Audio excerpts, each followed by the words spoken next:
We're going live.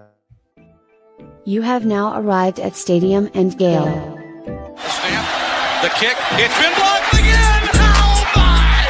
It's been blocked again! He's going to heave one deep down the field. It's going to be to the goal line. It's going to be caught! It's a touchdown! And the Gators have won the game! Tyreek Cleveland! Oh my! I can't believe what I just saw! Dropping back to throw. Thompson fires the ball over the middle. It's Norrie! It's Norrie! Got a touchdown! Norrie's got a touchdown! Oh my! Norrie's got a touchdown! Hands it off to Harvin. He comes back. Say goodbye. Ahmad Black, in his final game as a Gator, takes it all the way home and sends Urban out a winner. You have now arrived at Stadium and Gale.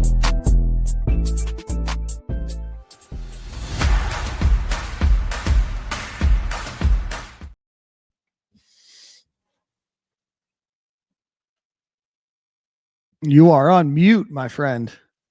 Boys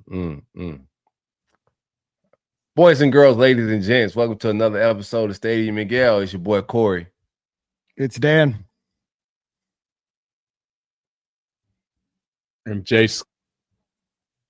Of course, this is my day to lag. But what's good, y'all, boys? What it do? 2-5? Yes, sir. All of that. You feel me?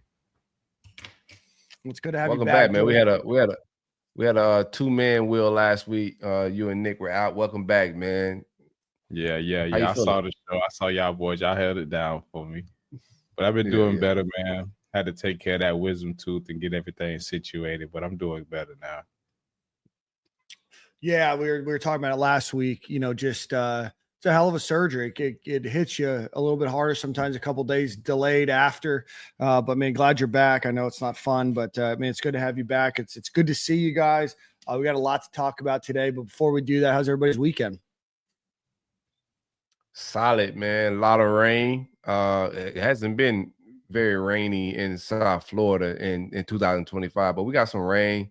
But for the most part, I chilled around the crib, man. Didn't get into a whole lot. My son had a 7-on-7 game. Went and checked that out, and then it's just been laying around on the couch. Watched the fight this past weekend. That was pretty dope. But it's off-season blues, baby. Ain't a whole lot going on. I'm not into the NBA playoffs, so I haven't been watching any of that. What about you, Dory? It was pretty chill, man. My brother-in-law, he had prom this weekend, so we went out to, I think it's called the Breakers or something like that. They took pictures at the Breakers. Yeah, it was. Wow, I never been there before. That's a nice hotel. So it was over there. It was a vibe. Yeah, beautiful view. Took some pictures, chilled out with them boys, and I had to be Mr. Saver Man because them boys got a little too you know what, and I had to come pick them boys up and make sure everything was all right. So young boys had a good night for prom night, man. Glad they got to live it up and managed to be safe at the same time. They knew to call your boy. So that was pretty much my weekend. And then family vibes as usual. Awesome, dude. Yeah, I was actually down back in Broward this weekend. I went to a Kygo concert on Friday with Sarah. That was a hell of a show. But it's funny.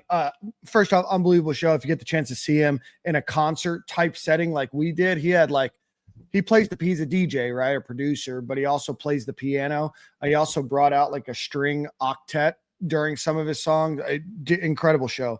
But it was funny. It reminded me about like going back to South Florida and kind of why I moved out after I moved back. We're at the Hard Rock after the show, and we're like, hey, we're going to wait for the traffic to die down a little bit. We're going to grab a drink, gamble a little bit. And at the casino bar, right, you can sit at the bar, but right after show, there's going to be a lot of people that are at the bar. And so there's these two girls that were like 96% plastic that were like very frustrated that there were people around them buying drinks, right? And so the bartender looks at me. I said, we'll have Tito soda, whatever. And she drops them off in front of these girls. I said, excuse me, can I get my drinks? And they like didn't respond. And I said, excuse me, can I like grab my drink? again, didn't respond. So I reach around the shoulder of one of them. She's like, what are you doing? I'm like, I'm just grabbing my drinks. Like, if you wouldn't mind, you can hand me the other. She's like, I'm not your server. I'm like, but didn't expect you to be my server, just asking to help. Like, I don't want to be here. You don't want me here, just trying to get this transaction. And she whispered under breath, can you believe that guy thinks I'm a server? I'm like, this is just really not that big of a deal. You're at a very crowded bar and I'm just trying to get a drink here, you know? So after that vibe kind of shifted a little bit, we're like, all right, I got to get out of here. But I didn't know we were going to go down at the Aaron C show was this weekend down Fort Lauderdale. So we, got to see some of that. It's always cool to see that. And then went and had lunch with the family on Sunday and then back to Tampa. So I think we missed most of that rain. We didn't get much rain down in Fort Lauderdale, Corey. I think we just got all the overcast clouds that allowed us to be in the sun longer without getting too much of a burn. But hell of a weekend, great time. So very nice. Brought the all right, lady to see you, meet your friends and whatnot, bro. I see the vibes. Let's keep it moving. But I see the vibes. Yeah, see the vibes. Yeah, see the vibes. She's a listener to the show. Oh, shout out. There's a girl that I've become friends with at the gym, and I met her husband a few times. Great guy. His name's Jake. He listens to the show, and it took a really long time for her to put the 2 and 2 together that I'm the same Dan that she goes to the same workout class with. So I want to give a shout out to Jake. He listens on his Tuesday morning run. Nice. So he doesn't know this is coming. Big pause, but shout out to Jake. Nice. All right, guys, let's get on with the show. We got a big show. We got Trevor Sikkema from Pro Football Focus. He's been on the show. Good buddy of mine, good buddy of ours, to come on and talk a little bit more about the NFL draft. And Jordan has a really hot take that he wants to give before we get into the show. So before we do that, let's give a Brunt ad read. Stady Miguel is powered by the great folks at Brunt Insurance and Financial Services. Anything you need insured in the Southeast, most importantly, Florida, from the Panhandle to the Keys. My man Greg's the best in the business. He insures my house, has done it for multiple years now. Great customer service. He's a Gator. Supports small business. But anything you need to insure, at home, your life, your motorcycle, your trailer, what else? What name another? ATV, boat, any of that. Anything that can be insured, my man Greg can insure it. Free quote. Don't cost you nothing to see if you can save money. Visit bruntinsurance.com or give them a call at 954-589-2204. Greg, what it do, baby?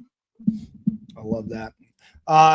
If you're watching on YouTube, make sure you hit the like button, the subscribe button while you're here. Hit up the comments in the chat, unless it's asking if I go to workout classes. Yeah, I've lost a lot of weight. I feel like I'm in pretty good shape. So yeah, I mean, I don't feel like I'm like the picture perfect definition of Mr. America. See, but... give me 5 burpees on camera. Let me see. I'll do it towards the end of the show. That when we get a little bit crazier towards the end. All right, Jordan, we missed you last week. We're going to talk about the draft with Trevor Sikkema, but before the show started, you asked what we thought about the new defensive tackle that came over from Baylor, Brandon Bet. You had a different take than Corey and I did, so we want to put that on the airwaves. We like when we disagree or we have different takes here, not just an echo chamber. Right. So. Yeah, but me watching when I first saw the news come across my timeline, I was interested to kind of see what kind of a player we were getting on the defensive line.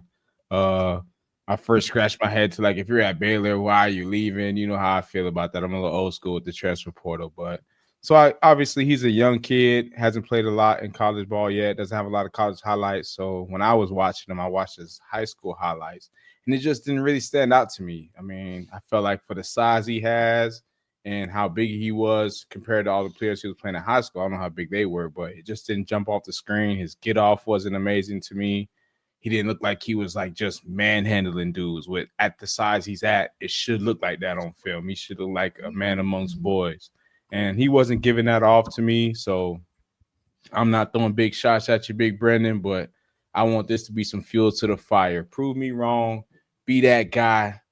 And then I'll apologize publicly because I'm coming out publicly right now and saying that as of now, you're not like that. So get like that, then I'll say you like that. You feel me? Prove me wrong. It's just an old Gator trying to teach a baby Gator, to get it going, man. You in a new program now.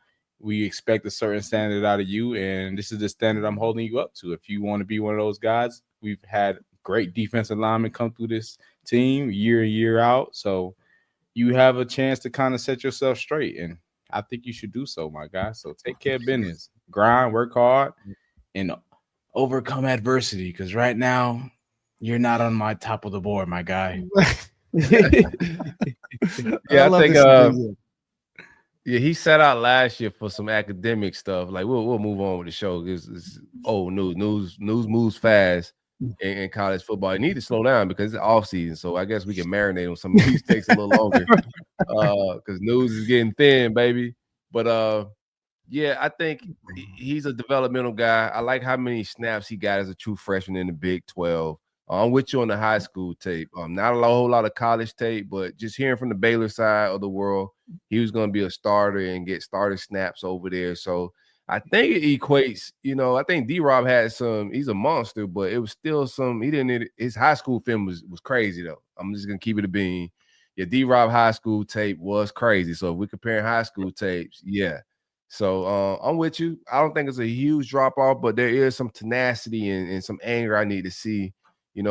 Once he get down here to Florida, we'll see how it all pans out. And obviously, watching his high school tape, that means that I haven't seen the real you. It's been maybe 2 years now. So maybe you have developed. You became this monster coming into college, and that's just some film that I haven't seen yet. Maybe you've been putting that on at Baylor, which is why the coaches at Florida chose to pursue you and bring you on to the university. So I'm just going off the film that I've seen, brother, and it wasn't too impressive. No, that's good. I mean, hopefully, it lights a fire, maybe not this segment, but maybe it's part of it to prove people wrong. But, maybe sitting out a year, getting a chance to refocus and get priorities straight and everything else. And be in the weight room and hopefully be in a better position to contribute next year. I think Florida, unfortunately may need him more than we would have wanted, assuming that DeAndre Robinson didn't leave because we needed that extra depth piece. But we'll see, what the expectations are for him and who knows what that 1 year out of the program might mean. And, certainly getting Gerald Chapman and, a new defense might help him. But with that, I don't want to leave him waiting. I want to give a quick shout out to our friends over at Game Time Sidekicks. If you're looking for a cool cup like this, go visit Game Time Sidekicks. They are a great business run out of Knoxville, Tennessee, run by a Florida Gator fan. What? 2 weeks in a row. I'm not prepared with my cup, man. Oh, you got to get prepared with your cup, brother. So go visit them. A bunch of different Gator designs, a bunch of different schools. If you're looking for Mother's Day, Father's Day, that's coming up soon, or you want to do some early Christmas shopping, go check them out. That's going to be GameTimeSidekicks.com. Use promo code Stadium15 at checkout. You get 15% off of your order. And with that, I want to welcome from Pro Football Focus a good buddy of mine, a good friend of this program, and maybe the best hair in all of America, Trevor Sikkema. Man, it's good to have you. I appreciate it. I hate that I'm wearing a hat now that you give me that kind of compliment, but I appreciate it, guys. Appreciate y'all having me. Man, it's good to have you. Good hairline, my brother. I'm working on it. I'm paying a bunch of money right now to work on my hair on, Trevor, so I can get a hat. You and me both, Dan. I'll be over here struggling. I press so hard. It works for you guys, and I'll take the plunge, man. But right now, I'm gonna rock out, bro. Trevor wanted to. We've been trying to go back and forth with Trevor, busiest guy or one of the busiest guys, and certainly the busiest season for the NFL draft. We're 2 weeks, or I guess a week and a couple days past the NFL draft. The Gators get 7 drafted. Trevor, any surprises from your perspective about where the Gators went, or how many went, or best fits? Just kind of give us your overall thoughts on the NFL draft for the Florida Gators.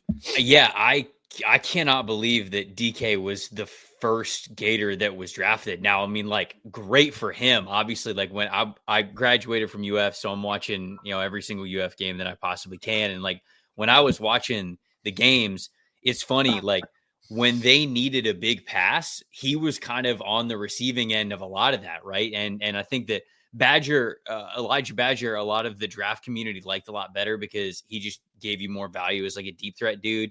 He's got better speed.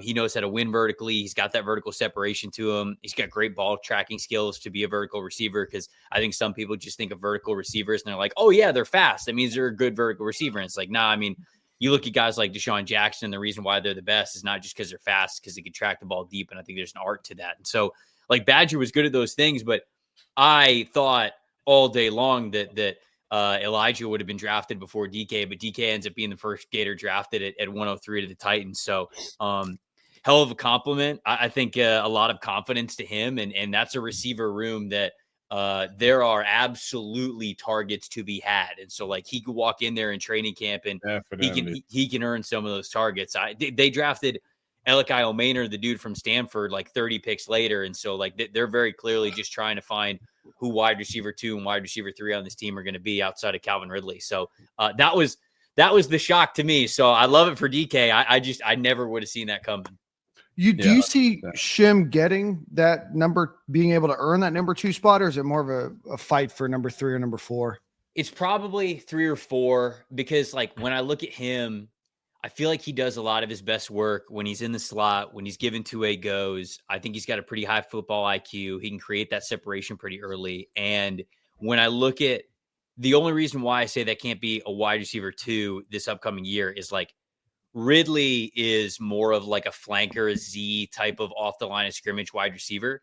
And I think they're going to want their complement to him, like their wide receiver 2, to be like a big bodied X. Like they're going to want it. They're like Elikai Omaner is big enough, strong enough. He can block well enough to be an X. And so like, I think he's got like that fast track to earn those reps on the field. Whereas like DK, they draft him earlier. And so that sort of goes into it. But I think he's more of, if he were to be an outside receiver, he'd be more of an off the line of scrimmage dude, but they're not really going to take those reps away from Ridley. So instead, I think that pushes him inside a little bit. Trevor, how much of a jump did DK make from the Wisconsin? I don't know where he was at on draft boards before coming to Florida, but how much of a jump did he make in his draft stock with that transfer?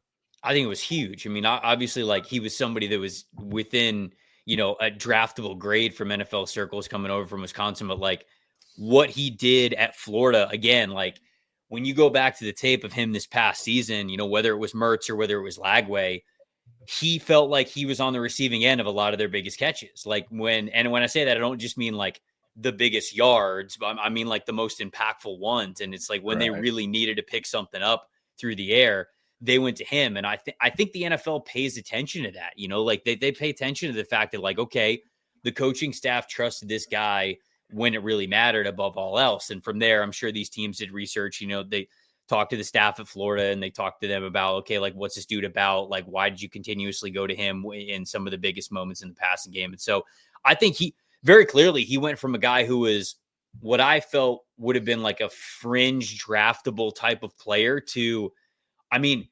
103 is the first pick of the 4th round. I mean, like you're one pick away from being a day 2 pick. So clearly, this past year really helped him a lot. Trevor, I want to ask you, because he didn't get a combine invite, right? He did the Hula Bowl thing. He did well there. Then he went to the Senior Bowl. And then from the Senior Bowl, I think that's when he earned his combine, to then going first pick of the 4th round. Like, you follow the NFL draft historically, you follow it a hell of a lot more than I do. Does that happen often where a player jumps that much in a short period of time like that? I don't know if I would say often, but it certainly can. Like, I think that people do forget this. You have scouting staffs that are in the NFL. Like it's just these guys' jobs, like 365, like they're studying this upcoming draft class. They're studying like future draft classes, all this kinds of stuff. But when it comes to the decision makers, like the head coach, the general manager, like their focus, especially if they're playoff teams, like they're focused on the actual games in January. Yeah, they're doing like a little bit of draft work and everything, but they don't really get to dive deep into a lot of these guys until the season is officially over for them. And so that's how you have these situations where it's like, okay, DK is like a Hula Bowl dude. And then all of a sudden, okay, you're making a big jump to the Senior Bowl. And then like, okay, now all of a sudden you're on radars. We like what you've seen at both of these events. And so I wouldn't say that it happens a lot, but when you understand the fact that it does take the general managers, the owners, the director of player personnel, the head coaches a little bit more time to turn the page to draft season, that's when it's like, oh, okay, it's not that the NFL like didn't think any of this player. It might have been like, okay, well, the scouts didn't really love this player. But when the coaching staff or the front office started to look at him, they fell in love. And those are the guys that are obviously making the decisions. Got it. Yeah, I agree. I also see somebody in the comments saying DK kind of added some value with the punt return game and stuff like that. And I feel like that plays a huge, huge role in the league. Like, not only can you come in and be receiver 3-4, potentially 2, I know you can add value to my special teams room. I know that you can return kicks, you can return punch. It's a lot of dudes in the league that are scared of that punt return. So knowing that he can do that and he adds value to himself with that, I feel like brings a lot. But I did have one question for you, Trevor. I feel like, not to really jump the gun here, but how do you feel? Obviously, they got Cam Ward at quarterback and stuff like that. How do you feel he fits in? My take on it is I believe Cam Ward will kind of be scared to kind of go to Ridley because he's going to be facing cornerback 1. And to get comfortable, he kind of should want to get familiar with the tight end and the second option and the third option to kind of just think and dunk off. So I think DK kind of has a big year just off the strength of Cam Ward kind of getting to his other receivers because he knows that, okay, Calvin Ridley's going to be locked up. I'm not saying Calvin Ridley's going to be locked up all season and he won't go off, but I just see potential in him being that guy. He's a speedster. He can get in and out of routes quick. He can get yards after the catch. So I see him having a big year. How do you feel about his upcoming year in the NFL?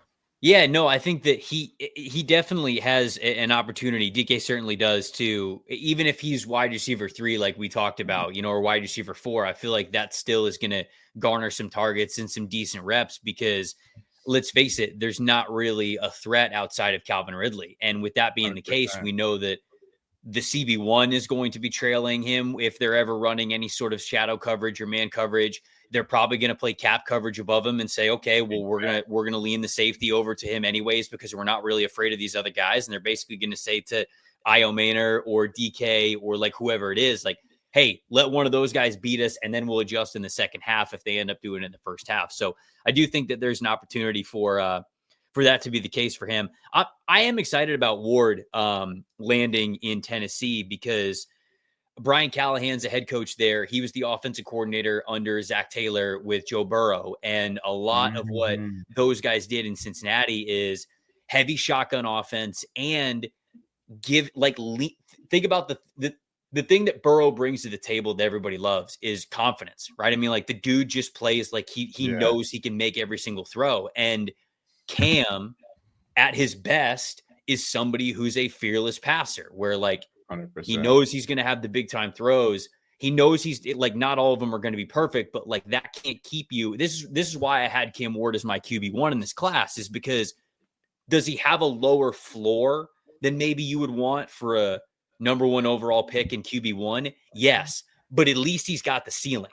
Like at least I know Cam Ward can be an all pro or even what you're getting when you're getting him for sure. 100%. Like there are quarterbacks out there, like even in this very class where I looked at them and I'm like, I don't know if you have what it takes to make the 3 or 4 throws. Cause they call it like, it's a game of inches. It's a game of very small margins. There 100%. Are 65 offensive snaps that happen every single week. 4 of them probably matter the most. And 4 of them are probably the difference between winning and losing. Right. Yeah, and Cam will at least look at those 4 throws that he has to attempt to win football games. And he'll say, yeah, all right, I'll take it. Of course. Like I'll absolutely. And I won't feel bad about it. So that's sort of how I feel about Cam Ward. I'm excited to see him in Tennessee. I think he landed in a pretty good spot with Brian Callahan, but it also lends itself to DK being able to stand out too. 100%. Trevor, I want to move on to Cam Jackson. Here's a bit of trivia. How many players from the University of Florida have the Carolina Panthers ever drafted? Oh, wow. Does Cam count? Does Cam Cam counts? Cam counts. I have no. I mean, you're asking me this for a reason, so I think it's only 2. Low. 2 there's guys. Only 2. Cam. Guess who the other one was? Oh, so it wasn't Cam. Yeah. Wait, Jordan Scarlett, the former running back right here. I was the first Gator to be drafted by the Carolina Panthers. Funny enough, Brian Cox Jr. was already on the Carolina Panthers, but he got signed as an undrafted free agent, obviously. So when I came there, he was kind of like not salty. He was just joking. He's like, man, it's crazy to give you all the clout for being the first Gator drafted here, man. I've been here putting in pain. I'm like, bro, let's get to work, man. But B. Cox took me under his wing, man. He kind of put me on the special teams tip early and kind of had me get acclimated to how things go in the league. So I appreciate him. And yeah, that was a crazy stat. When I saw that, I was like, wow, it is only 2 Panthers that have ever been drafted. I mean, I guess they don't like the Gators much, but sorry, the Gator fans. I kind of let y'all down, but looks like they're back on us. So No. You started the wave. You started the snowball. The snowball. Right? I got the ball rolling a little bit. You did. I like Cam Jackson a lot. I think he's a potential, definitely a good depth piece to have. I thought he was actually the first Gator drafted. I know a lot of it's just about position and exactly where you go, but how do you like that Cam Jackson pick for Carolina? And you living in Charlotte probably have a pretty good idea of what the team needs. Yeah. I mean, they did a lot of work on the interior defensive line in free agency already. They brought in Tershawn Wharton, they brought in Bobby Brown, and the reason why they did that is because they want to give themselves the flexibility to use Derek Brown however they can. Like if they think that, okay, well, all right, we're in 1st and 10, and we feel like, okay, Derek Brown playing as the nose is the best option here on a 1st and 10 situation. Okay, well, that's where we're going to play him. All right, well, now it's 3rd and 8. Okay, we think that Derek Brown being the 3 technique is the best outcome for us here, so he can pin his ears back and win with his quickness over a guard. So the whole offseason has really been setting up to allow Derek Brown to be a star moving forward. And I think Cam Jackson is just more ammunition to be able to do that. Now, obviously, like y'all know, like Cam's not really a pass rusher, right? 6.6% pass rush win percentage. That's not really his game, but he's a super stout run defender. He can clog multiple gaps for you. And the thing is that, Dan, going back to what you were saying, I also thought that Cam was going to be the first Gator that was going to get drafted because I was having conversations about like, okay, does he sneak into the 3rd round? If he does he have enough value as even like a splash pass rusher? Do you think he's going to be that to get drafted in the 3rd round? 5th round, it doesn't matter. Like 5th round does not matter at all. Even if you are a one-trick pony in the 5th round, be that one trick, especially if you are as good at it as Cam Jackson is. So I think that it was a good spot for him. I think that they're going to use him plenty. Like I said, I think that they're going to want to fill that defensive line and that interior with guys that they know how to rotate in and out to keep Derek Brown fresh and use him however they need to. But even if he is not a pass rusher at all whatsoever at the NFL level, even just what he is right now is good enough for where Carolina took him in the 5th. Yeah, and I know, Trevor, I'm not sure how much time you have, so you guys obviously feel free. I think one of the big draft stories of the night was Graham Mertz getting drafted. Obviously a guy that injured, had an injury, missed his redshirt senior year, was still rehabbing now, gets a chance to throw at Pro Day. Talk to us a little bit about Graham Mertz, because I don't know if many people expected him to get drafted, let alone drafted in the 6th round.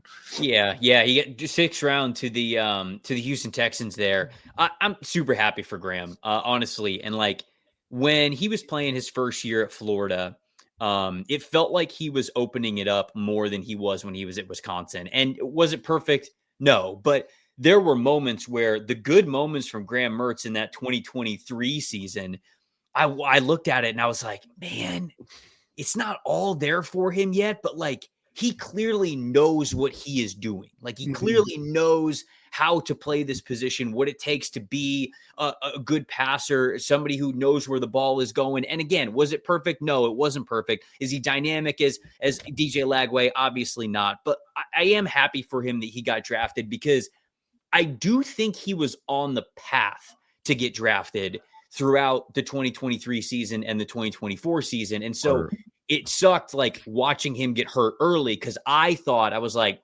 that's probably it. Like he's probably not getting drafted. And obviously you only get one chance to go through the draft process. And so being able to hear your name called, I think is really cool for Graham. And obviously it's in a situation where, CJ Stroud's the QB1 there. And obviously that's not going to change, but for him to at least hear his name called, be drafted, get a rookie contract with the Texans, getting to rehab, getting to be healthy again, seeing what happens there, being a practice squad quarterback, or maybe even making a case for himself to be a QB3 early and maybe long-term QB2, who knows?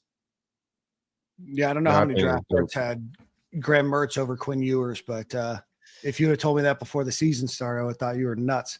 It was a wild draft, man. Sorry, Corey. It was, yeah, it was crazy. Yeah.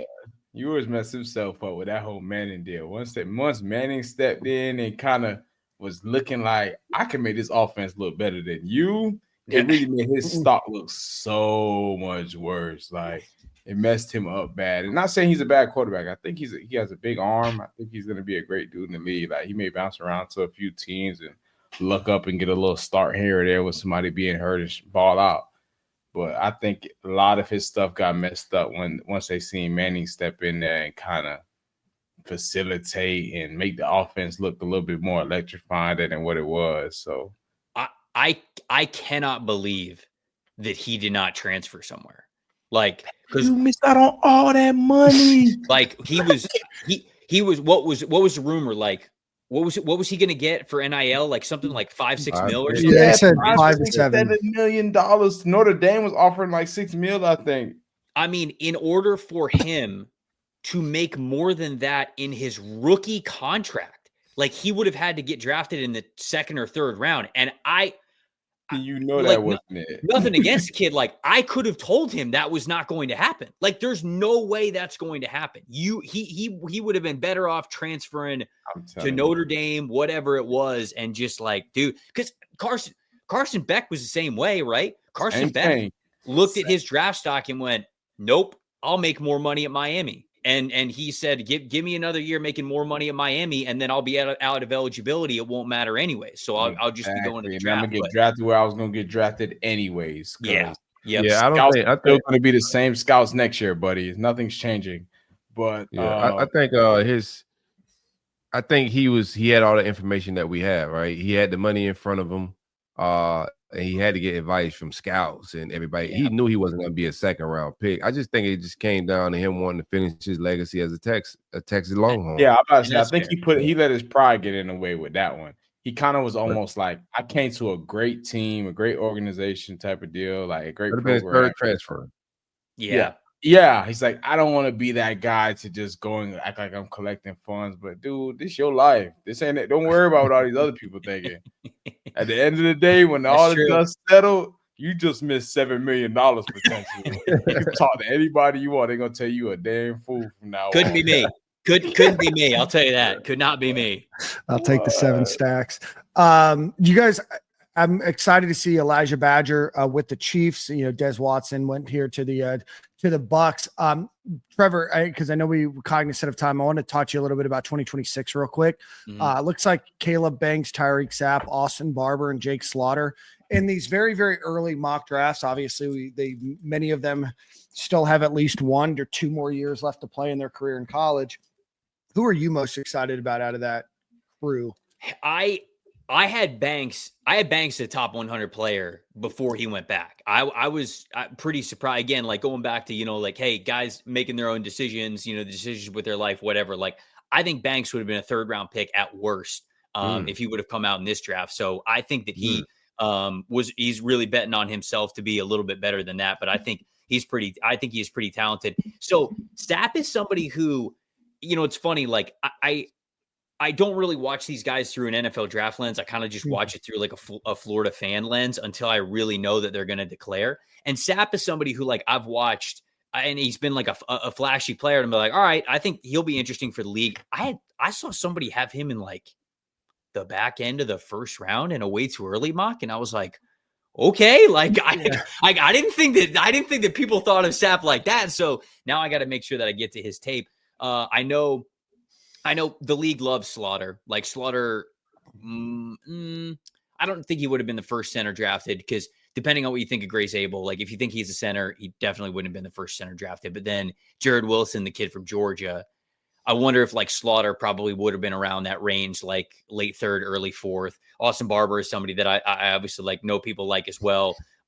Trey Wilson's only a redshirt sophomore, but like I love that dude. I mean, I think he is immensely talented. And so with him being so young, it's not a guarantee that he's obviously going to leave, but I think he is incredibly talented. And I think that he could be an easy day 2 pick if he has a fully healthy year this upcoming season.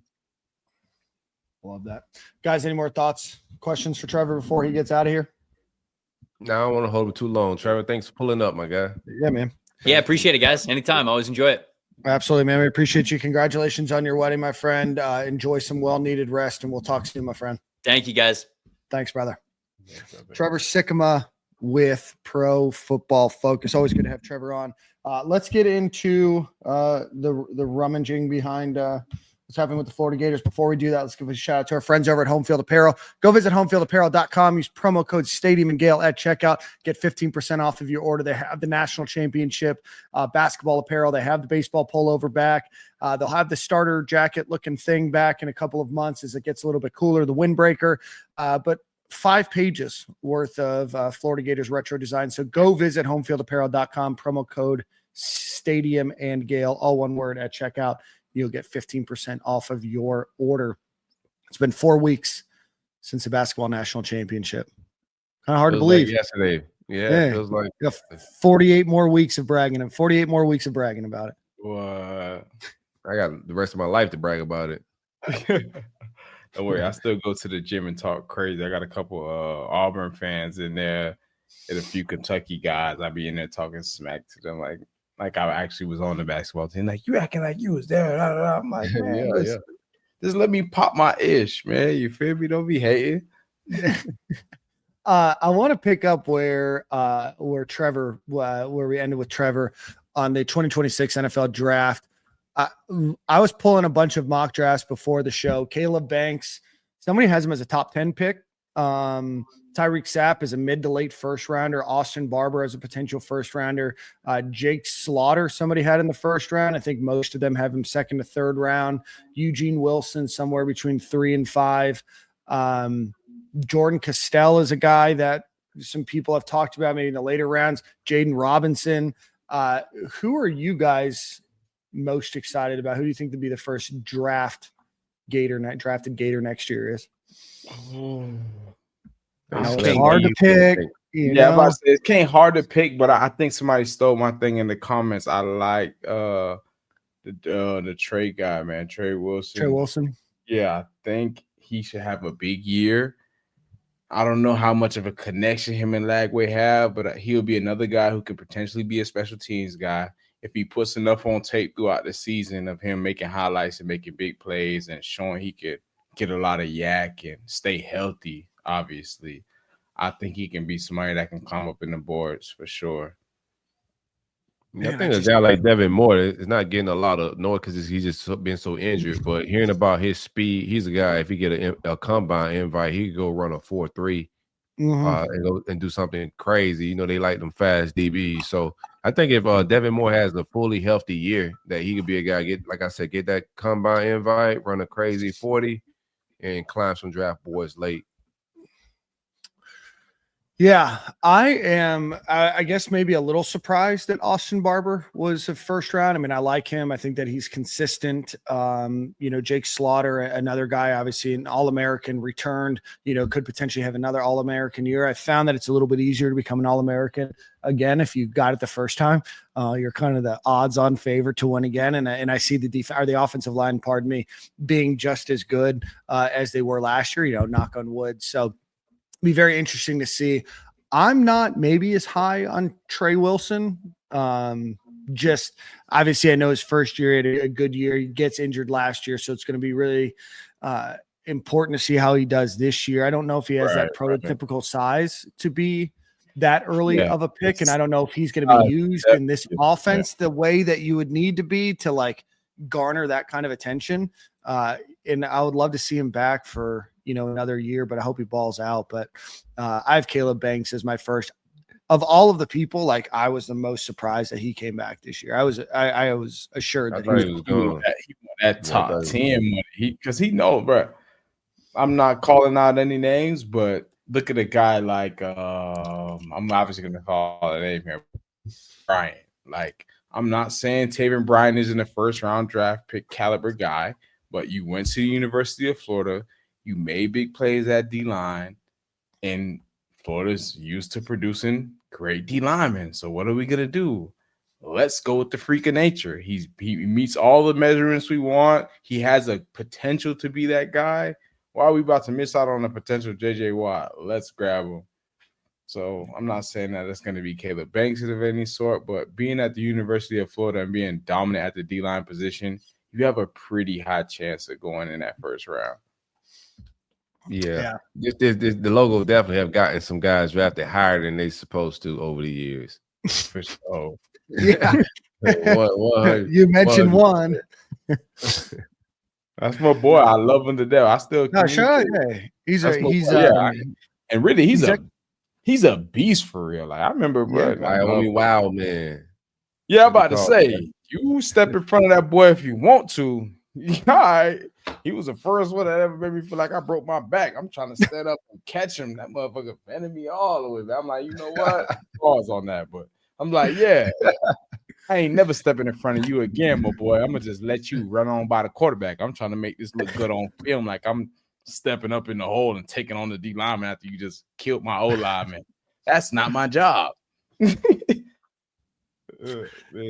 he's actually married to a client of mine's daughter, and an unbelievable guy. I think he's in Cleveland or Indianapolis now. So turned in a nice career for himself. We might have given some Jaguar fans some PTSD, but bringing his name up, but no, I'm excited. Yeah. It's good to see the Gators. We named 4 people that have been potentially mocked in the first round. Obviously you have an entire season ahead and a lot's going to change. If you look at the mock draft from this time last year for 2025, it wasn't, accurate really at all, but to see those means that we have the talent, and the excuses are, the amount of excuses you can have, the list is starting to shrink quite a bit. So ain't no excuses, man. You seen the article that Zach Aberverde put out about the offensive line, how they graded out what we got coming back. Like, man, there ain't no excuses on the list, baby. We all out. We fresh out. I do want to give. Go ahead. Run. This the year we're gonna make a run, man. I'm just calling it, bro. Like, there's no excuses not to, man. Tyreek Cleveland said it best. Basketball team did it. We on the way. Gotta make a run. It's only right. All right. DeAndre Gosha is in the chat. She's always asking about softball team. We always try to give them recognition. We're going to give them special recognition now. 42-13 right now, 13-10 in the SEC. But a big series victory over Oklahoma, had their first ever regular season win against a top ranked team since 2013. So congratulations to them. The SEC tournament will start on Thursday and run through the weekend. And then after that, they'll probably host a Gainesville regional, and then the super regionals after that as we get into the end of May. So congratulations to that big. Go ahead. Baseball and softball had the timeline jumping over the weekend. Yeah, dude. Baseball wins over South Carolina. Not the same South Carolina team that maybe you're used to, but the Gators have Texas this week. Texas right now is the number 1 team in the country. So big series ahead, but the team is starting to put it together. Right now, I see them mocked somewhere in the 3 seed somewhere in one of the regionals. So obviously started out pretty well and then just got an SEC play and just started defeated the first couple series. So good bounce back for the boys in orange and blue. I know that they suffered through a bit of an injury this past weekend. But Kevin O'Sullivan had his 750th career win, which is really cool. Lacrosse won the Big 12, which is always very interesting to I was like, what's going on here? Not enough SEC schools play, so they were in the AAC, I think, for a little while. Then they moved over to the Big 12. So we're just conquering all these conferences. Tommy Houck is coming back. I'm not sure if we talked about this on the last show, but getting him back onto this roster is going to be huge. Other piece of news. This is tomorrow's news. Right now, the University of Florida, who has an interim president, and Dr. Kent Fox, who was the president before. Ben Sass was here for, I think, 2 years, maybe a little bit less than 2 years. But right now, the Gators have nominated one person to be the president. He's going to be on campus tomorrow, doing some interviews, some Q&A. That's Dr. Santa J. Ono. He would be U.S. 14th president. He's currently the president of the University of Michigan. Before that, he was the president and vice chancellor at the University of British Columbia, the president of the University of Cincinnati, and the senior vice provost at Emory University. Comes as a immunologist. So did a lot of research, had his PhD from McGill, which is one of the top universities in Canada. And then, that's where he got his PhD from. He got his undergrad from the University of Chicago, which is obviously one of the top programs in America, and previously worked at Johns Hopkins, Harvard, and University College London. So that will be a piece of news that you'll probably hear a little bit more about. I do think it's funny that he has a job right now as a president of the University of Michigan, and obviously he's going to take this job or you wouldn't put your name out there. But I do find it funny, like, what if they decided like this wasn't the guy? And they're like, no, and then he has to go back, tail between his legs. Like, guys, I'm still here, still employed. Still your president. Be awkward. Maybe got to suspend himself like the coach did, right? Yeah, but how you suspend yourself for 3 games and you pick the games? Yeah, you pick games 3 and 4. Yeah.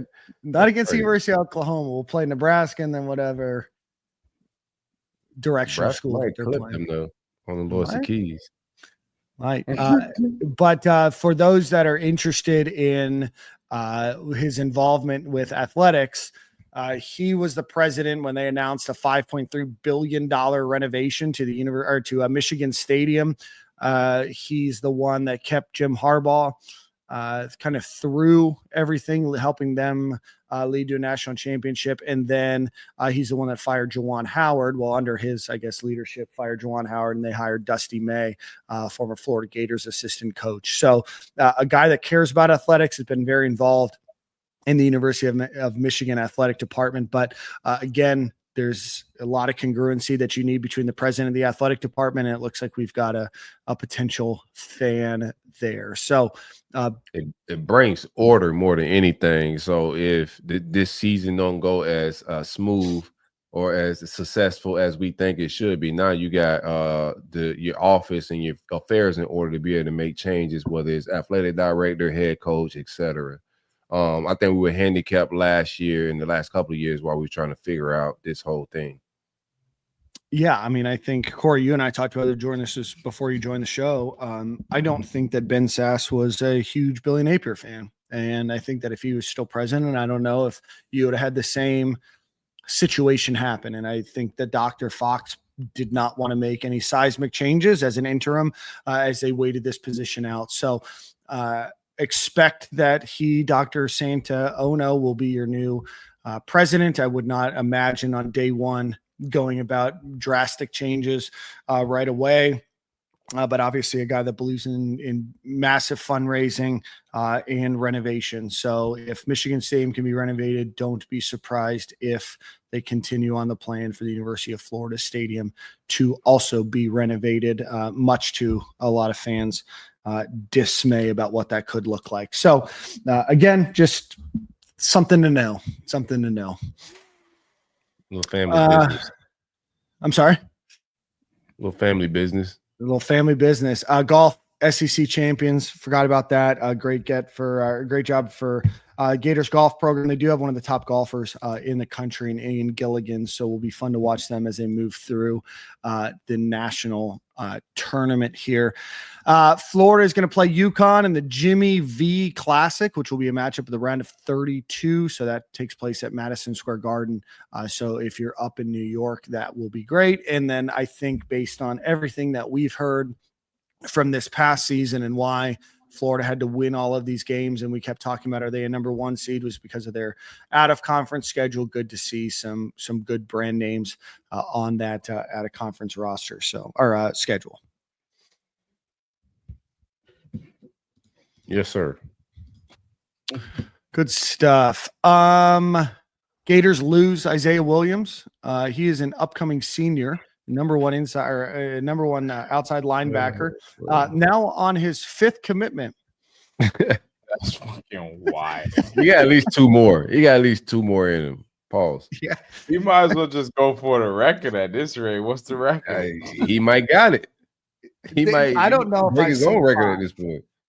No, I don't think Oh, I've seen 5 either. So I'm sure it's happened, and I'm sure there's been some flips back and forth that maybe eclipse that number, but I've not seen 5, and we're still. I feel like as a 7 months away. coach, whoever's bringing him on, how do you feel about that? Like, do you just not care? Maybe It's not worth it. right? Like you have to feel not some worth type of way about this. No, but I mean, like if a guy's this flimsy, right? I've heard different things around his commitment. I'm just not invested in high school recruitment because this is what it's turned into in a lot of ways, man. So when money and pen meets paper in November, December, I start paying more attention to it. But it's just watching visits. But I think if you're like you get signs of this in the recruiting process, that's why I was a little leery when we took him because. The guys that you see that'll sit out for paydays and they'll jump in the portal if the money ain't right, they'll jump in the portal if they ain't starting depth chart. They show signs of that in the recruiting process, man. You can see who flaky before they get on campus. And it's like, okay, is he worth investing a spot, NIL money, development 1 year? Is he worth that? Because he's shown tendencies to flip to 4, 5, 6 different schools. Let him go. Like anybody that's flaky before and talking NIL and flipping for NIL before the transfer portal is even available, they're flipping for NIL. You gotta let those guys go, bro. They're gonna be a problem later. I just don't know, and Corey, you and I are kind of the same way. I think some of it is just how much it's changed. Some of it you just get a little bit older. It's tough to kind of follow the day-to-day of what's happening. And then you kind of have to learn new names all the time. Like when I worked in the recruiting officer right after, like most of the class was committed that was going to then sign with the class. But I just don't know how many times. I mean, it does happen, but most of the time these guys flip this many times. I just don't usually ever see them pan out to be that guy. Yeah. Thank you. Yeah. Real deal. It's like you don't have to be committed somewhere. You know what I mean? Like there's no requirement. Yeah. It just shows me that you got too much going on, and when you get on campus, you're gonna have too much going on to be locked into being an All-American. You ever had that homeboy that could never just be single? He always had a girlfriend. Just jump from girl to girl. Still got the same problem. Like I wasn't talking about you, bro. No. I have friends like that, man. You gotta follow the trends. We are creatures of habit. If you repeat the same stuff, you're not gonna come to somewhere new and do something different. You're gonna come here and still be indecisive, still be wishy-washy, and it's gonna happen. Yeah, I mean, Jordan, you have experience, like obviously in the recruiting process and everything else. Like, what happens like when the attention stops, right? Like you come on campus and everybody's not blowing up your phone, telling you how great you are. Now all of a sudden you're the 4th guy on the depth chart, and they're tough on you. People might say something about me. To be honest with you, I only committed to FAU out of the heart of my head coach at high school. I was giving him a solid. That was my boy. He took me out the trenches and brought me to a private school, and that was my way of paying him back, essentially. He went and took the coaching job at FAU. I committed to FAU. They got hella recruits off of that. I ended up committing to Miami off of that. And then obviously I ended up at Florida. So people may say, you did the same, blah, blah, blah, blah. But really, I committed to Miami because I wanted to go to Miami. My boy, Sam Bruce, RIP. We wanted to go there together. That was my ride or die, my main man. But once I started looking at the sanctions, and I'm like, we can't even compete for a bowl game or nothing. I don't even know if this coaching staff gonna be here. I said, bro, I love you, Bruce, but like, I gotta make a decision for my life, not our life. We can't do this together. Yes, we are two offensive players. We brothers. Essentially, we've been balling since Little League together, but nah, I gotta make a choice for me. So I looked and took all my trips, and I was like, Florida seems like the best fit, and it was for me. So I get it, but all that in and out, and I'm gonna commit here for this money and commit here for that, and wishy-washy stuff. I feel like y'all ain't even doing it for people. Y'all doing it for yourself. Y'all going to visit and you kind of fall in love, and then You just commit because they're begging you to. Because I can't lie, every school you go to, especially on a visit type deal, they want you to leave committed. They don't want you to leave like, coach, I'll let you know. So I get it where these kids are getting pressure, but it gets to the point where you got to kind of, if you want that attention, just be like, coach, I'll be in contact. I appreciate the time and the hospitality, but, let's move forward. And if I like you guys, I'll do it all in the end. You don't have to commit to every school you go take a visit to or any team that shows you interest, because it's going to be like that. Everybody going to give you the best. They're going to show you their best type of time. They're going to show you the best visit you possibly can have. They're going to pair you up with all the guys who are top caliber guys and show you the best time, especially now with the NIL money. I can only imagine how these visits are going. Shoot, well, how much more love do you get? Commit. Go ahead. My bad, I was about to say, I said, well, my budget for P-Ryan was $400 Skip gave me to give him right for his birthday. So I can only imagine what the price point is now for a high-profile recruit to kind of bribe him and get. Right, it's bands now, and it's. I've seen him in the VIP area at White Buffalo. You're right. Nah. Shout out to Zika. I know it ain't cheap. Jordan, I want to ask you about being recruited, just because I surprisingly was never recruited to play college football. Do you get more love from schools when you're committed somewhere else and are trying to convince you, or when you're uncommitted?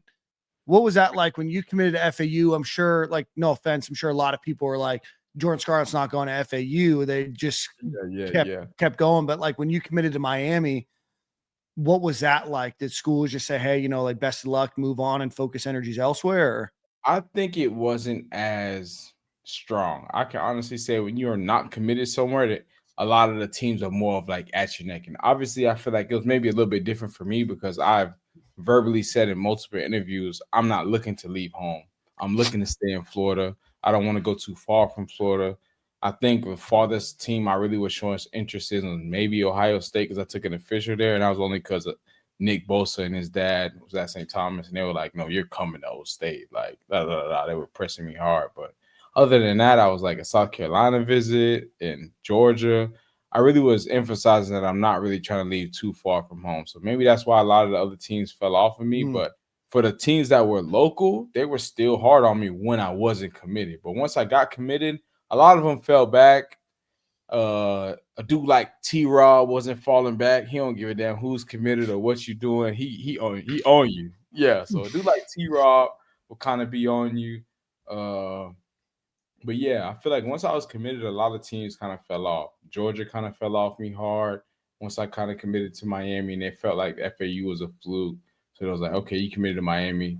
That makes more sense. We're not even going to waste our time on you. It's a lot of running backs in South Florida. They're probably all over a lot of other guys. But, yeah, I think if you stay uncommitted, you get more love and more attention, depending on, obviously, if they think how serious you are. If you've done committed to 4 or 5 different schools, obviously they're probably still going to be pursuing you because they're like, well, you just committed to Oregon yesterday, and today you're with USC. So you're anywhere. So we can keep pushing for you. So it's all give or taking, depending on the circumstance, in my opinion. You guys concerned at all, Corey? I think I know your answer to this question. You guys concerned at all that the Gators only have one commitment in this class, and it's Will Griffin, quarterback? No, I think that should be the approach. I think later commitments just makes more sense, man. It's such business going on. I think when these kids committing, they're going to use other programs going to be offering them money, right? And they keep bringing that back to your table, and the price go up. You're still negotiating with a kid, and you still got months. To me, having a kid committed right now puts you at a disadvantage to a certain degree. I know they got the stats and numbers out, but from a negotiation standpoint, I think you're at a disadvantage because if you already negotiated a number, I don't know where Florida's at in that process as far as negotiating NIL numbers, but I wouldn't touch any of that, man, until once the game started getting played, you see where the kids are at, what kind of season they're having, you feel me? If they're still living up to their recruiting billing and what you've been recruited. But I just think it's a later thing, watching how they closed out last class, being able to flip kids, work your board, continue I'm gonna watch the visits. If the visits ain't trending and moving like they're supposed to, then yeah, but if we winning, the visits are happening, this staff is gonna close. They got my respect in the player acquisition business. So I don't question it, man. One guy committed, you got your quarterback. I know my guy had asked me earlier. I think they go out to another quarterback. I don't know if they replace Will Griffin, but just from behind the scenes, what I'm hearing, I think they go out to 2 quarterbacks this cycle. But no, I'm not worried about one player committed. Okay. Yeah, I think I agree. I feel like the season has a very, very big impact on how many recruits and how many star players we're going to get moving forward. So, like Corey said, I'd rather have commits right when it's close to signing day versus having 5 to 10 dudes committed now, and then let's just say a team like UCF blows up out of nowhere, then we're losing all our Florida guys. So a team like UCF or FSU comes back on the map and starts to be good, and we're getting guys to flip to FSU and shit like that. So I think, honestly, I'll wait for the season to play out. I think we're going to have a lot of offensive guys committing because we got Lagway and we got a high-power offense, and everybody going to be, hey, Florida's bad. We doing what we need to do and et cetera like that. So I think overall we got to let the season play out. Yeah. And it's going to look fun to be at Florida this fall, bro. Exactly. They're going to take a visit. They're going to come in the swamp. We beating people in the swamp. Boys going to be committing on the spot, and it's going to be a no-brainer because we was having dudes committing when we wasn't even winning how we was winning. So I can only imagine when we winning ball games, beating dudes by a large margin, NIL money flowing, boys turning up, having fun. Come on, them boys gonna see them boys vibing and be like, I ain't going nowhere. I'm from Miami. I'm taking this 4-hour drive all day. We on the way. Yes, sir. Yes, sir. We got A. Meisel's dad. Big point totals on deck this fall. Appreciate you for listening, Will. Yes, sir. Yes, sir. I think I agree with you guys. I think obviously Florida wants probably a few more guys, in the class. I think you're just ending spring football for a lot of these guys that are in high school. I think you're going to see a lot of commits in June, July, and August. And then like what we saw last year, how many players at Florida flipped towards the end of the season? It's like it was a crazy run, man. Yeah, all I know is nuts because I remember on this show 9 months ago, I'm like, I just don't think that Florida can build a recruiting class by flipping a bunch of people and then they finish like number 7 class in the country. I'm like, Dan, you're an idiot. You know what I mean? So I had to call myself an idiot. They did it, bro. Like, I watched it. It was one of my funny, like I've had some crazy runs of just fun, like just memes and viral, like trolling videos, bro. But last year I had a good time with just as we flipped these dudes. And then we thought we wasn't getting Wilson, and then we got him after signing day, bro. So yeah, once Lagway started going crazy, I think we're gonna play some complimentary football. Both sides of the ball gonna look very good. They should, and if not, we got a new president. Might be time. Might be time. No, I love what Florida. I mean, we talked about it a lot. I love what Florida has at the skill positions: wide receiver, running back. DJ Lagway. We didn't even talk about that, Corey. The video that broke the internet last week of DJ Lagway throwing one pass. But DJ Lagway coming back. It's hard, and then with one of the best offensive lines in the country. It's hard not to bet on them, right? Like we can be critical about some of the game time coaching, blunders that have happened in the past. But I think with the team that they have, they've got a good mix where they're relying on some seniors, some juniors, some sophomores, and some freshmen that are nasty, right? And we don't have to rely on them because that's the only option that we have. I think that Florida's positioning himself to really hopefully have a breakout year. Now, there's some questions that we have, around the team, but I think the schedule sets up pretty favorably for the Gators. I think they've got a great recruiting staff overall that connects with players. That it might be a little bit later where you're going to see some commits in June, July, and August, and you're going to probably have 7, 8, 9 guys by then. But I think that this might be another like wait and see. Right. And how did Florida use their freshmen? Right. Or how did they recruit guys? And then how did they use the transfer portal to recruit over those guys? Because I think schools like FSU, schools like Miami are going to get hurt as they continue to recruit players and then recruit transfer portal guys over them. And then every year, those guys that felt slighted transferring out and you're not building that depth. And so I think that Florida's got a great roster to make a run this year. And I'm excited to see what can happen, but I'm not worried. You would like to see a couple more commits, but I don't need a kid on his 4th commitment or 5th commitment. Like, it's not going to stick, right? No, it's not, man. I said this other day too, just being like transfer portal and like, philosophy, how everybody's approaching like player acquisition. But everybody laughed at Dabo when he wasn't taking anybody out of the transfer portal, right? And now he just takes 1 or 2 guys here and there. And I think that's really the recipe. You got to admit when you're wrong sometimes. I really think you really got to build this thing. You got to evaluate well, right? In the high school rankings, bring in guys that fit your system, develop them. And then when, you never know when a guy may jump early or a guy just doesn't pan out, and you supplementally, bringing in talent. But it's like Jordan said it as well on the show, like he don't believe in it. And it's the free agency. Free agency is not new. Nobody in any sport can build championships or sustain winning seasons in the free agency, living off. Right. You got to develop, you got to build through the traditional ways of acquiring talent, bro. So that's another approach. Like, I like how many kids we took this go around. We didn't take a lot.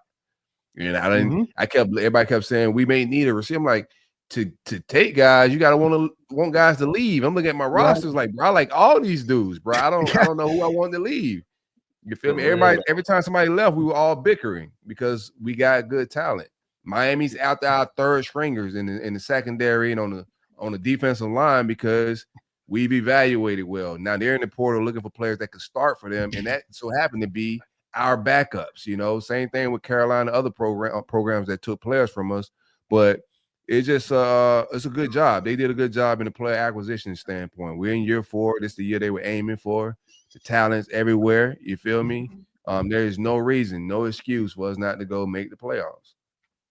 I think what you just said, I've got the NHL playoffs TV behind me, and you look at every team that is in the playoffs or has been in the playoffs and consistently won.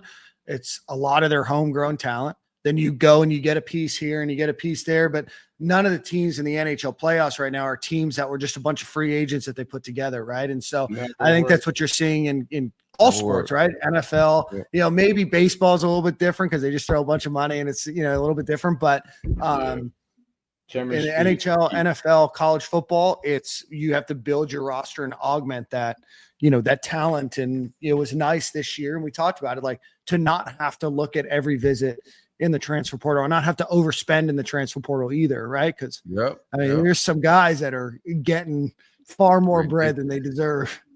For sure. Sickening. Shout out to them though. You know what I mean? Like, I ain't hate no, that ain't my money, but it's crazy. Robbing them boys. Robbing them, no mask is what I like to call it. When y'all see that happen, just know I said it's robbing them with no mask. That's what them boys doing. No ski mask. Yeah, it's supply and demand, bro. What's available? If there ain't no DBs available and you jump out there, shoot, man, like you run the bag up a little bit, bro. You get paid a little bit more than your value. And Florida didn't get stuck with that this year, bro. Like we weren't desperate at any position, so we didn't have to overreach at any spot. Now I do want us to close and maybe find a graduate transfer, maybe at the defensive line spot. Curious where Pup is at in his recovery and whatnot. Wouldn't mind maybe a veteran linebacker here or there, but we're not looking for starters. We're not desperate. We're just looking for possible depth pieces to come in here and vibe and chill, or we go make this run.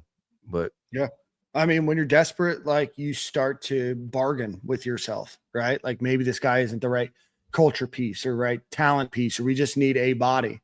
And, Florida still has some areas of opportunity, but I think when you look at the overall strength of this roster, seems like one of the most cohesive rosters that we've had in a very long time, from a talent, from a development, from a skill perspective, that I'm excited, right? Like it's been hard on this show in the 6 years that we've done it to be excited about the offseason roster, right? This is the first time I've been excited about the offensive line, and I think as a Gator fan, maybe since the Pouncey's left, bro. Yeah. It's been a while. Yeah. Yeah, I mean, and you go back with 4 starters. One of them's an All-American. Another one is a projected first-round draft pick. And you're going to be able to hold over some of those guys for the following year, too. And you start to look at the development of these guys. And sure, you wanted the 5-star because 5 stars are a little bit easier to develop, but then you start to look at it and you're like, maybe we were wrong, about the offensive line. They got to win, though. I ain't wrong yet. Got to win now. Yeah. It's time. They got the talent. They got to go win now, man. It's due. We'll see what's up. You guys, Lagway's the type of talent too, like how Jameis Winston elevated Jimbo's Fisher career. I mean, Dan Mullen needed Tebow, right? Gus Malzahn had Cam Newton, and they never done anything since. So, in Cal Trash, you're right. But yeah, you need and Dak Prescott, right? Like, it's amazing how good these coaches are once they had an NFL quarterback. You need a guy. So I think Lagway does have the talent to elevate, Dan Mullen, Russ Callaway, whoever calling the offense, however they, do the play calling. I think he's the type of talent could elevate all of that, bro. So they got all the tools. They just got to fix up some in-game coaching and let's go do it. You feel me? Yeah. What games you guys going to this year? You thought about it? All of them. Huh? If my son get in his private school, I'm going to all of them, man. If I got Saturday games at Pop Warner, then I can't. But middle school football and private school is weekly games. So if I'm gonna try to make every last one of them. I love it. Yeah. I didn't make it up for any this past season. I know, shame on me. A lot going on. I'll definitely be up for the Texas game. Texas is gonna be a huge one. Texas is going to be a movie. The goal is to get down to Miami. 100%. I've started my off-season shenanigans of talking to John Ruiz again. So we've been going back and forth the last few days, which is always funny. But yeah, no, I plan on being down there. A lot of Miami fans say they want to meet me. Similar to the type that are in Jacksonville. And say, hey, Dan, come out, man. Come hang out. I gotta take you to Opa-locka and Moncrief. Hey, nah. Yeah, but I mean, pretty good home schedule. They'll play LIU at home. Don't anticipate being there for that August 30th game against Long Island University. Then South Florida, then away at LSU, at Miami, bye week, versus Texas at home, at Texas A&M, versus Mississippi State, in Jacksonville, at Kentucky, at Ole Miss, and then Tennessee and Florida State. So a schedule that actually, in my opinion, plays a little bit more favorably for those that are trying to go to more games, because it's not like you have to go like 3 weeks in a row if you're from out of town. You break them up a little bit. This is a great schedule for fans, man. I think so. I mean, LIU will be an easy game. South Florida will probably be an easy game. You get that early matchup against LSU, who's replacing a lot. Then you have that revenge game against Miami to start the year. And then you have a break, right? You can look at, hey, how'd the first 4 weeks go? Get a little healthy, to get banged up a little bit. What can we do during that time to not only rehab but get better? And then you have Texas. We'll see what they look like. Obviously, you've recruited really well. Is Arch Manning that guy? Texas A&M. I think Florida stands a really good chance against them. I think they stand a really good chance against Mississippi State, and then they have a bye week. So again, get to evaluate those three as you go into Georgia. Then you have Georgia, Kentucky, Ole Miss, Tennessee, and Florida State. So I like the schedule. I like when some of these games are. Yeah, I think that Texas-Florida game is going to bring game day out, bro. Oh, definitely. Hopefully. That means we're doing well. Yeah, but I don't know which game I'm going to end up going to, but I'm going to try to bring the kids out there, man. I got to get them boys in the Gator culture to get them right. So I'm going to figure something out and try to make my way up there this year. Don't be surprised if I'm at that Jacksonville window. That'll be a good one to hit. Oh, that one's a movie, man. Yeah. That one, always the best. Come up to Jacksonville. As much I love Jacksonville. I can't wait to go visit. A lot of dear friends up there. But yes, Will, I am wanted in Opa-locka and on Moncrief. Is that legal? For real though, it should be illegal because all fun and games. I think it's fun and games, but to the guy that rated our podcast 1 star because I criticized Duval, it's just a joke. Feel free to give it the 5. Pretend I'm not on the show for a week. All right, boys, let's get out of here. Any final thoughts before we hop out? Oh man, I think I'm pretty good. Brendan Brett, whatever. Bet. Bet. Yeah. Sorry, my boy. Maybe I'll get your name right when you get 5, 6, 7. I'm gonna tell you one thing about our audience. They're gonna let you know when you're wrong later, bro. Like Nick thought Caleb Banks was gonna be food. Like he talked greasy about Caleb Banks when we got from Louisville. So he did about Mertz too. He talked greasy about some of these transfers. Dude, y'all he's talked greasy about a lot. Accountable. Y'all can bash me on any talk greasy about you want. Nick's over on his transfer portal takes. So y'all boys can hold me accountable, man. Caleb Banks, that's who we're gonna get to like play in the trenches. Yes, I'm with it. Y'all boys can hold me accountable, man. I'm going off a high school tape, like I mentioned, and I just gotta call a spade, y'all boys. Until I pray he proves me wrong, guys. That's what y'all don't understand, bro. Jared Chapman don't miss. Yeah, I want him to be that guy so I can be like, dang, boy, this D-line is crazy. We got Brendan, we got Sal, we got everything you want to name. But until then, I can't really gloat on y'all. I gotta call a spade a spade. What's the name of our strength and conditioning guy? I forget his name. What's his name? Tyler Miles. Yeah, Tyler Miles gonna give him that concoction this off season. Gonna get him right. Yeah. I'm a sacrifice. He in it right now. We about to get going. I like it. Yeah, I definitely got Roger Kearney high on my list. Mr. Mazzell. Definitely Roger Kearney is a guy that's in that 2 deep. I know everybody got him as a backup lineman, but he's a starter quality guy. Just got an older guy in front of him that better come with his hard hat on, because Roger is gonna be one of those dudes, bro. Yeah, I love that. I loved interviewing him when we were up there for DJ Lagway. If I would have known that was my goodbye to DeAndre Robinson, I would have dapped him up a little bit more. I just figured he was going to be a regular on the show. No, he's going to be so nice. Such a nice kid, though, man. Yeah. Yeah. Crazy. It's a shame. It's a shame to see what happened, Yeah, what NIL does to the people, man. You know what I mean? Just, no.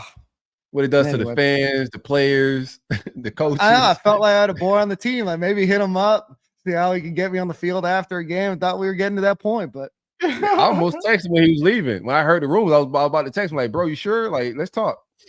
Yeah, we'll get you back on Stadium and Gale if you want. Yeah, like let's work out a deal. We do got to work out a deal though, y'all boys. Let's all head to a game one time. Oh no, we're gonna throw a tailgate. We're gonna get a couple big tailgates, man. Y'all gotta let me know so I can know what game I can bring my kids to and what game I'm coming by myself. Because if I come with my kids, I can't. You ain't getting the same Jordan Scarlett as you getting without the kids. You feel me? Oh, you'll be Frank the Tank running down the quad. I'm going streaking in the quad. Come on, about whatever. I'm going crazy. It touches your lips. Yeah, I'm gonna watch that tonight now. That was a great movie. Shout out to Old School. All right, guys. One final ad read. Our friends over at Alumni Hall. Go visit alumnihall.com or go visit them in Gainesville Run on Archer Road. The largest selection of Florida Gator apparel that you're going to find. Hats, shirts, polos, whatever you might want. Mother's Day is right around the corner for the Gator fan in your life, Gator mom in your life. Father's Day is right around the corner. So if you're looking for socks and ties, they have those there too. So go visit alumnihall.com or go visit them in Gainesville on Archer Road. All right, boys. Like the traffic between both days, Mother's Day and Father's Day for these websites. Definitely a lot more for Mother's Day, man. Oh, that's a fact. Yeah. Corey's got a pair of socks waiting for him. They've already been purchased. Socks and drawers and Del Campo. Zach Burst. Yeah. Shout out to Del Campo, man. They're taking off. I actually ran into Zach. I think I mentioned at the Masters. He's got a really funny ad right now on Instagram about his stuff being made in America. And there, I guess there was a clip from Fox News. They're like, what companies can make socks in America? And he did this like meme thing about it. So go visit Del Campo Socks. They don't sponsor the show, but great product. Great product. All right. Song of the week, I think, is me this go around. We'll do Kygo just because I just saw him and that was a good show. We'll do Firestorm. That's a good song. So we will see you guys same corner, same time next week. Appreciate everybody for watching. Before you leave, hit the like button, hit the subscribe button. We'll see you at the same corner, same time next week. Peace.